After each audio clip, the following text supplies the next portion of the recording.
confirmed that there are going to be many more exposés, as the Congress has called it, against the Election Commission.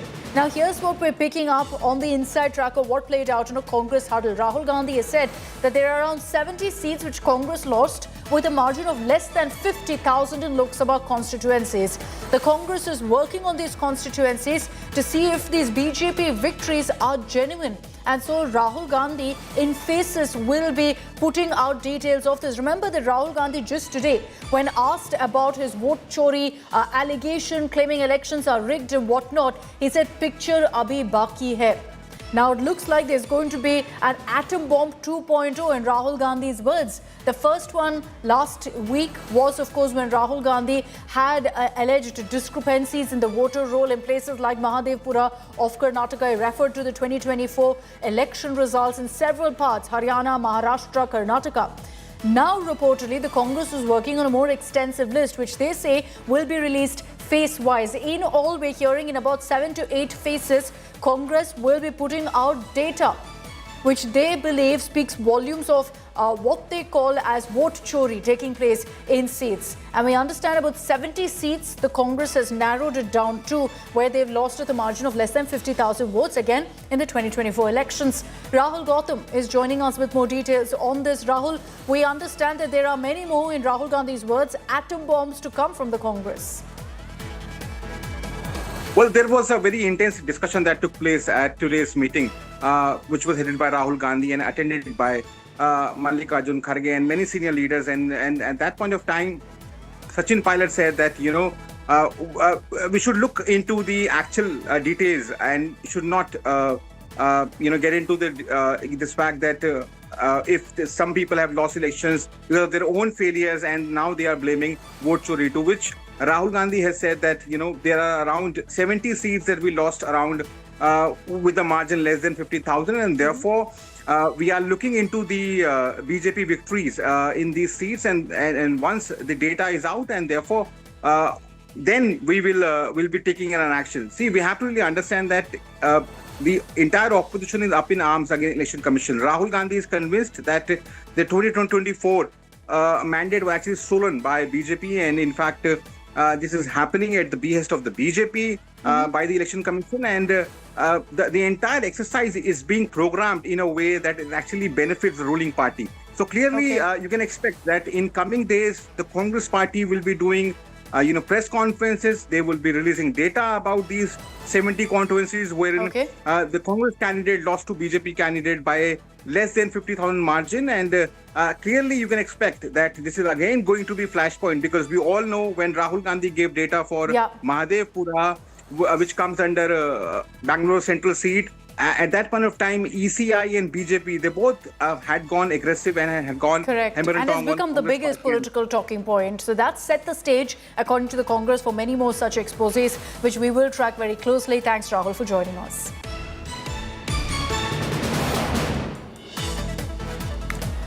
Let's move on to our top focus here on NewsTrack. The showdown over Gaza that's playing out in India. It started off with Congress MP Priyanka Gandhi Vadra questioning the Indian government's stand, asking why they're silent, saying Israel is committing genocide in Palestine.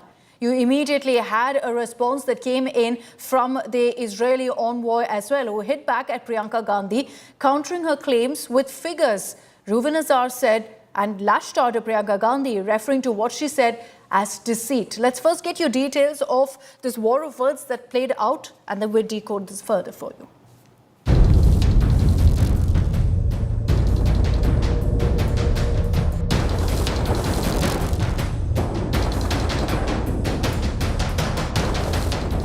It is the biggest humanitarian crisis the world is currently seeing. The starvation crisis in Gaza, now a political flashpoint in India. Congress MP from Wayanad, Priyanka Gandhi Vadra, took potshots at Israel and India over situation in Gaza. Priyanka Gandhi Vadra accused Israel of murdering over 60,000 people and termed government of India's silence shameful.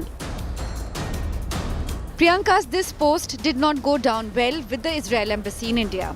Reacting to Priyanka's post, Israel ambassador to India, Reuven Azar, also called her genocide remark shameful. Azhar also highlighted how Hamas is using Gazans as human shields and forcibly taking away their aid to create hunger crisis. But it did not stop here. The Congress party condemned Israel ambassador's response and termed Modi government's silence as cowardice when it comes to speaking out on Israel's action. This is not the first time when Priyanka Gandhi Vadra expressed her concerns over Gaza. In December last year, Priyanka had carried a bag with Palestine written on it to the parliament. Earlier in June, she slammed Israel Prime Minister Benjamin Netanyahu for genocidal actions in Gaza. She even criticized Modi government for abstaining from voting on UN resolution for upholding legal and humanitarian obligations in Gaza. Will the Wayanad MPs face off with Israel spill onto the bilateral ties between New Delhi and Tel Aviv? Bureau Report, India Today. Okay, let's open this up and talk about really what we're witnessing, this political showdown over Gaza. Pranay Upadhyay, editor, India Today Global, is with me. Also opening this up to Mahima Singh, national spokesperson of the Congress. We have Raghav Avasthi, political analyst and advocate. Thank you all very much for your time.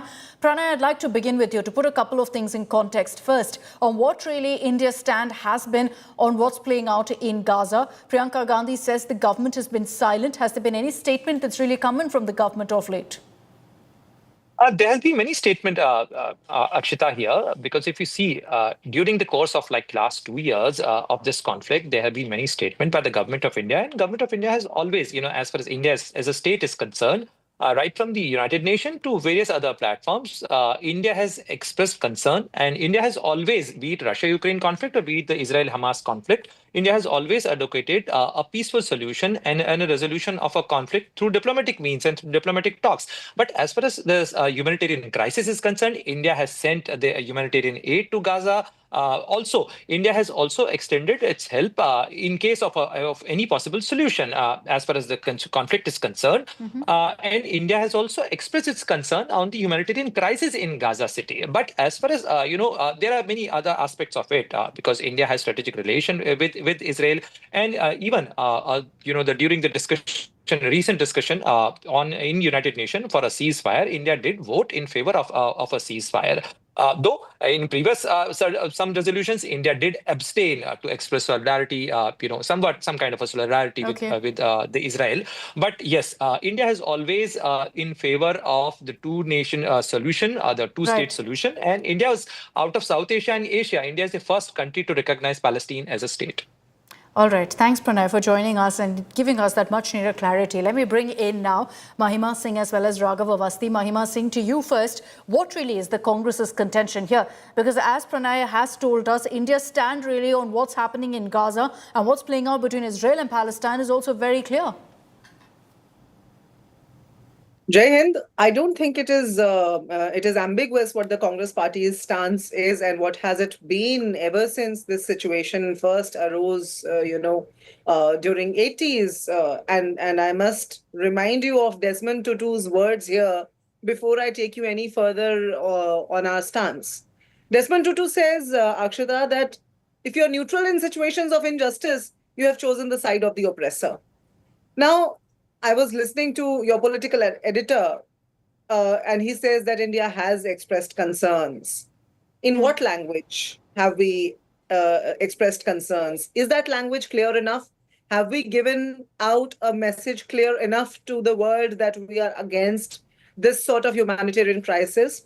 Our Honorable Member of Parliament, Srimati Priyanka Gandhi, as well as our erstwhile President of the party, Srimati Sonia Gandhi ji, and MP also, both have raised serious concerns, as has the Congress party consistently raised. When was it last in the history of independent India, Akshita? You tell me that India was so indifferent to a situation like this. But why are you saying we're indifferent, Mahima Singh? Let me just read out for you what we said at the UNSC, where India said very clearly that a ceasefire is a must in Gaza. And we've also made it very clear, India said that we provide support to our Palestinian brothers and sisters.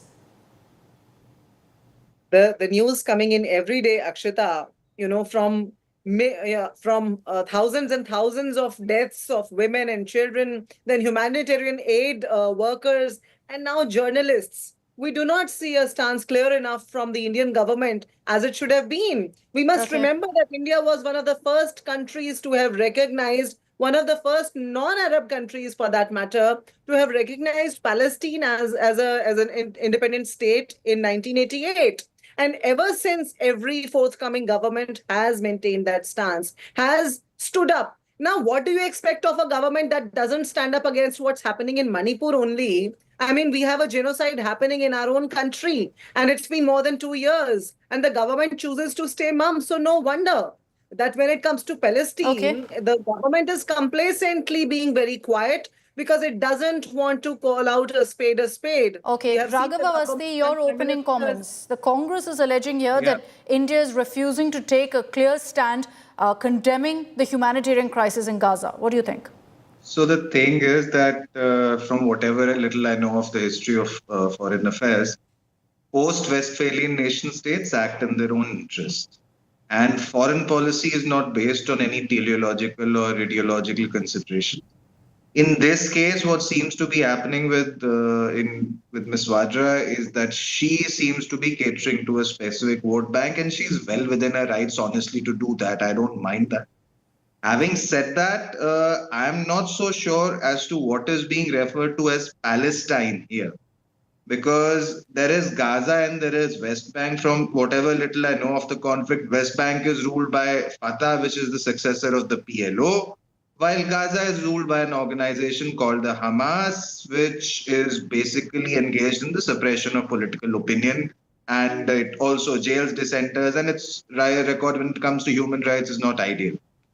Having said that, this conflict began after what happened on the 7th of October, when all of these Israelis who were celebrating at a festival were kidnapped. We can go much further back into history. People can say that, okay, Israel came to being because there was a United Nations resolution, and then Israel was attacked, after which it grabbed land, which it refuses to vacate. By the way, Gaza, Israel actually is a region from which Israel withdrew its forces in 2006. What we need to look at as a country is not at the morality of it. We need to figure out as to what is best in the interests of our people. Now, there might be some people in India who want to, whip up some kind of a Muslim sentiment and say that, oh, this is happening to your Muslim brethren in Gaza and the BJP government is not standing up. I'll tell you what, the fact is that in most of the Arab world, this issue has lost all of its salience. They No, are Westphalian irrespective. nation You know, states. Raghav They Avasthi, are point Westphalian taken. nation states. Let me complete, Akshita Okay, ji, please. okay, Let me go complete ahead. my point. They are Westphalian nation states. They act in the interests of their people. They are allied to the United States, which is allied to Israel, and they need the United States because they need to sell oil to the United States. Sure. So if all of these Arab countries are behaving as per their pragmatic political considerations, then why is it that the leader of the principal opposition party, and she's a very important political leader, is asking us to go against somebody who is a country which is a defense supplier? And it is going to become a bigger strategic partner in the future. No, Just for the sake of vote bank consideration. I'll ask that question, but quickly a follow-up one to you, Raghav, about what's happening right now in Gaza. Look, this is a crisis that goes beyond taking political stands, taking stands on a certain country, a certain vote bank, etc. It goes down root cause of what's happening right now is, look, this is a famine. We're looking at thousands of people dying, children going without food. Surely that is something that every country ideally should take a stand against. So I will be very honest about it. If Israel supplies us weapons with which we can protect our citizens, I'm not going to take any stand on what is happening in Gaza. Because I'm concerned with citizens in India and their security. I'm not concerned with what is happening in Gaza.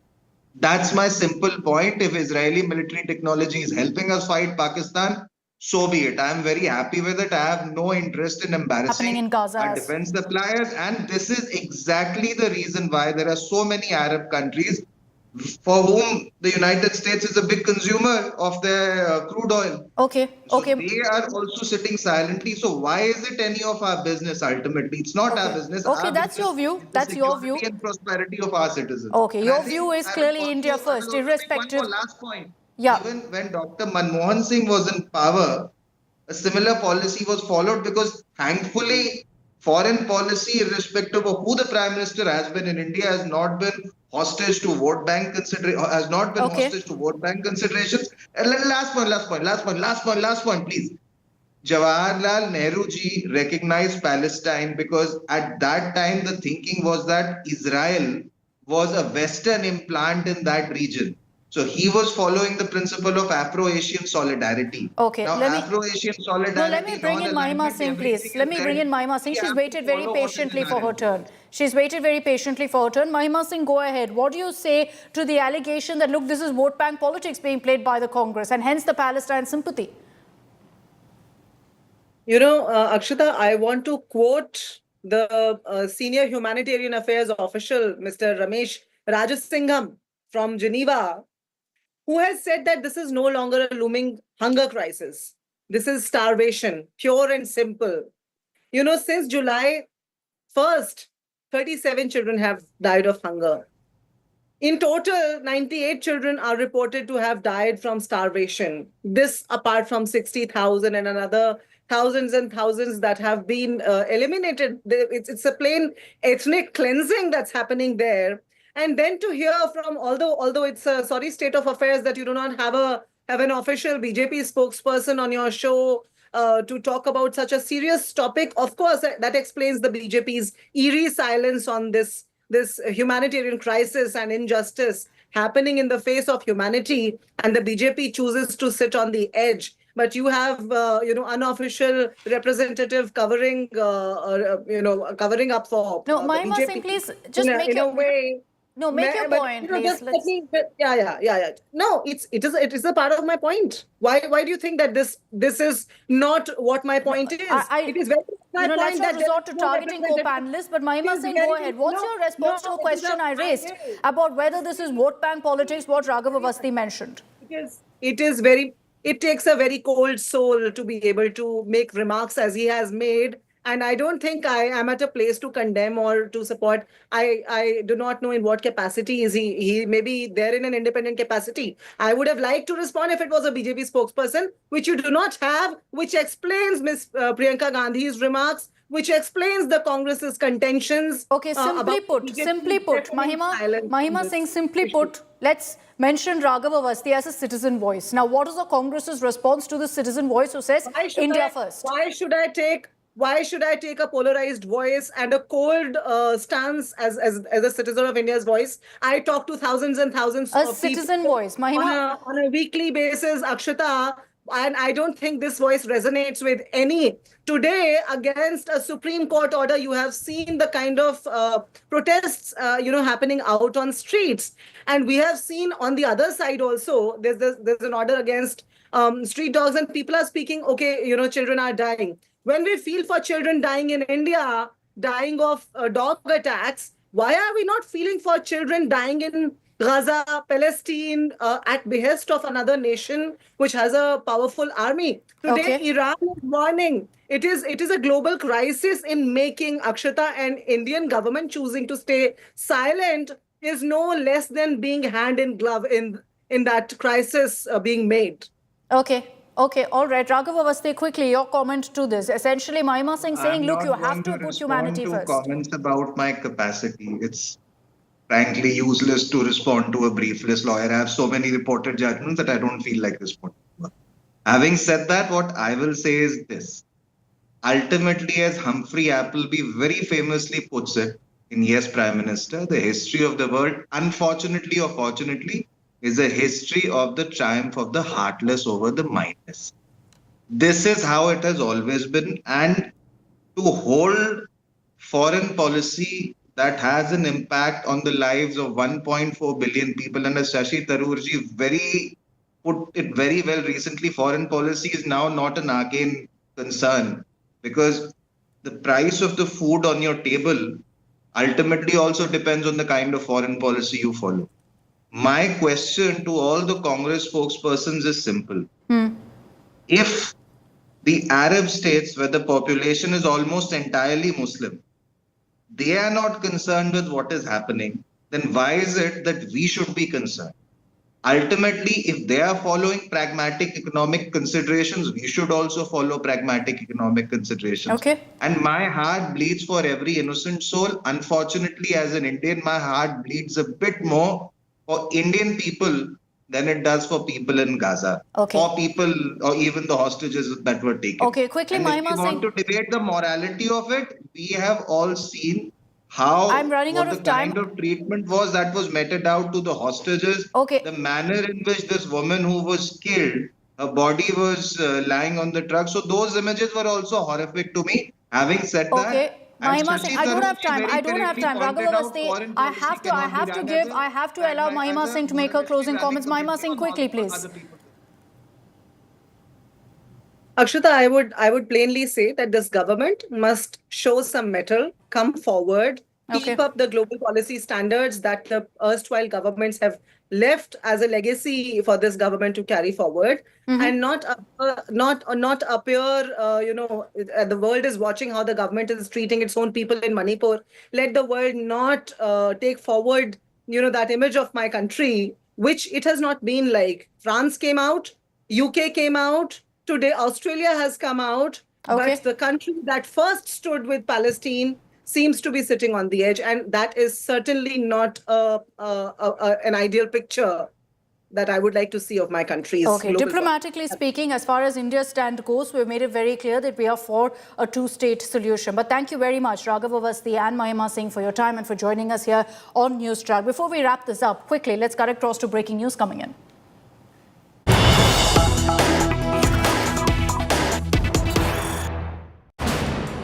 Suresh Raina has been summoned by the Enforcement Directorate for questioning tomorrow. This is in a betting case that he's been summoned by the ED.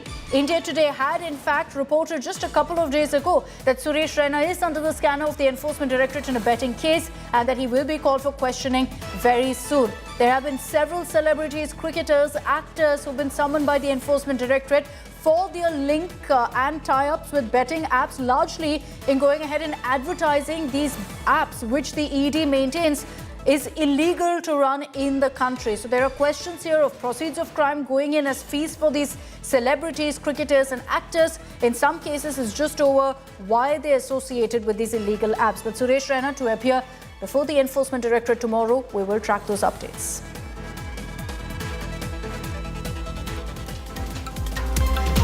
And that's all we have time for in this edition of NewsTrack. Thanks very much for tuning in. On the other side of a very, very short break as well today with Pranay Upadhyay. Good night.